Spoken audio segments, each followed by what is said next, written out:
Andhra Pradesh assembly ఎన్నికల నగారానే ఇంకా మోగనేలేదు. కానీ రాజకీయాలు అప్పుడే వేడెక్కుతున్నాయి.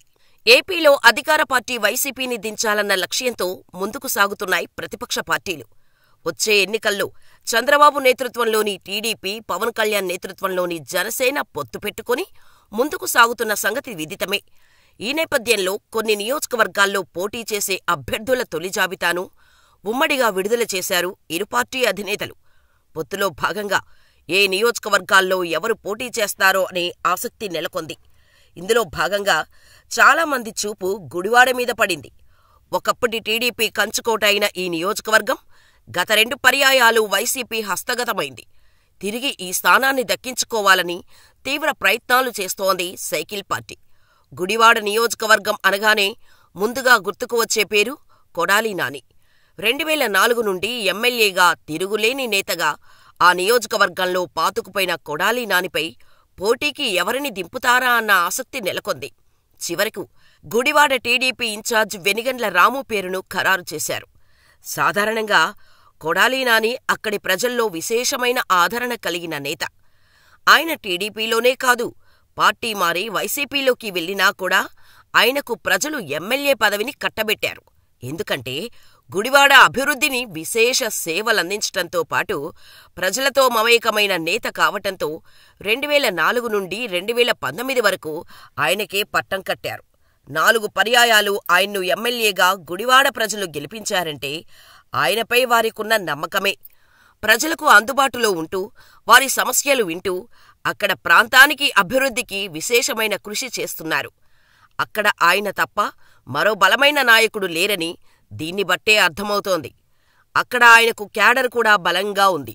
వైసీపీలో టీడీపీ గురించి, ఆ నేతల గురించి బాగా తెలిసిన వ్యక్తి కావడమే కాదు, అధికార పక్షంపై చేస్తున్న విమర్శలకు ధీటుగా సమాధానమిచ్చే ఏకైక నేత ఆయనే కావడం కాదనలేని సత్యం. గుడివాడలో ఆయన్ను తలదన్నే నేత లేడు అనడంలో సందేహం లేదు. అలాంటి వ్యక్తిని ఢీకొట్టేందుకు కొత్త వ్యక్తికి సీటు ఇచ్చింది టీడీపీ. ఇంతకు కొడాలి నానిపై పోటీ చేయబోతున్న టీడీపీ అభ్యర్థి వెనిగండ్ల రాము ఎవరంటే ఆయనకు ఎన్ఆర్ఐ. గత ఏడాది జనవరిలో పార్టీలో చేరిన ఆయన అక్కడ వెనిగళ్ల ట్రస్టు పేరుతో సేవా కార్యక్రమాలు చేస్తున్నారు. కొడాలి నాని సామాజిక వర్గానికి చెందిన వ్యక్తే. అయితే ఇక్కడ టీడీపీ వ్యూహం మరొకలా ఉంది. వెనిగండ్ల రాము భార్య మాల సామాజిక వర్గానికి చెందినవారు కావటం గమనార్హం. 2 కులాల ఓట్లను టార్గెట్ చేసే ఉద్దేశంతో టీడీపీ అతన్ని రంగంలోకి దింపింది.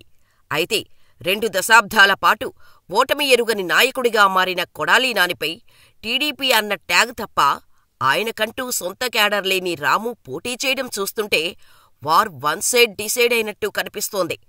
టీడీపీ కార్యకర్తలు, నేతలతోనే ఆయన ప్రచారం చేసి ఎన్నికల్లో గెలుపొందాల్సి ఉంటోంది. దీన్ని బట్టి చూస్తే కొడాలి నాని విజయం నల్లేరుపై నడకచందంగా మారే అవకాశాలు స్వయంగా టీడీపీయే ఇచ్చినట్టు అయింది. ఇకపోతే టీడీపీ, జనసేన టికెట్ల కేటాయింపుతో 2 పార్టీల మధ్య ఉన్న అసంతృప్తులు బయటపడ్డాయి. ఇన్నాళ్లు పార్టీని నమ్ముకొని సేవలు చేసిన తమను కాదని పక్క పార్టీ వాళ్లు సీట్లు ఎలా ఇస్తారని ప్రశ్నిస్తున్నారు. కష్టకాలంలో ఉన్నా సరే పార్టీని వదలకుండా రాత్రింబవళ్లు కష్టపడ్డ తమను కాదని జనసేన నాయకులకు ఎలా టికెట్లు కేటాయిస్తారని టీడీపీ క్యాడర్ ప్రశ్నిస్తోంది. అనేక చోట్ల తెలుగుదేశం నేతలు రాజీనామాలకు కూడా రెడీ అవుతున్నారు. ఇన్నాళ్లు తమను వాడుకొని టికెట్ల అంశానికి వచ్చేసరికి మొండిచేయి చూపుతారా అంటూ వారు ఆగ్రహం వ్యక్తం చేస్తున్నారు. ఇన్నాళ్లుగా పార్టీ కోసం కష్టపడ్డ తమను కాదని ఏమాత్రం బలం లేని జనసేనకు టికెట్లు ఇవ్వడం ఏమిటని ప్రశ్నిస్తున్నారు. తమను కాదని జనసేన నేతలకు టికెట్లు ఇచ్చారు కదా, వారు ఎలా గెలుస్తారో చూస్తామంటున్నారు. ఇక టికెట్లు రాని వారిలో వంగవీటి రాధా కూడా ఉన్నారు. నమ్మించి వాడుకొని ఆ తరువాత వారిని కూరలో కరివేపాకులా తీసి పక్కకు పడేయటం చంద్రబాబుకు వెన్నతో పెట్టిన విద్య. తాజాగా ప్రకటించిన సీట్ల వివరాలు చూస్తే ఈ విషయం మరోసారి తేటతెల్లమవుతోంది.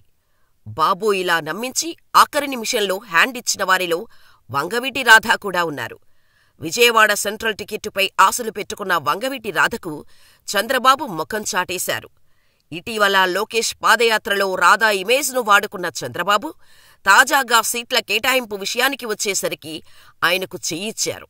ఇక చంద్రబాబు వ్యవహార శైలి పట్ల రాధావర్గం రగిలిపోతోంది. కనీసం విజయవాడ తూర్పులో అయినా తమకు అవకాశమిస్తారని భావిస్తే అక్కడ కూడా వారికి నిరాశే ఎదురైంది. దీంతో రాధాకు టీడీపీలో శాశ్వతంగా తలుపులు మూసేసినట్టే అన్న విషయం స్పష్టంగా అర్థమవుతోంది.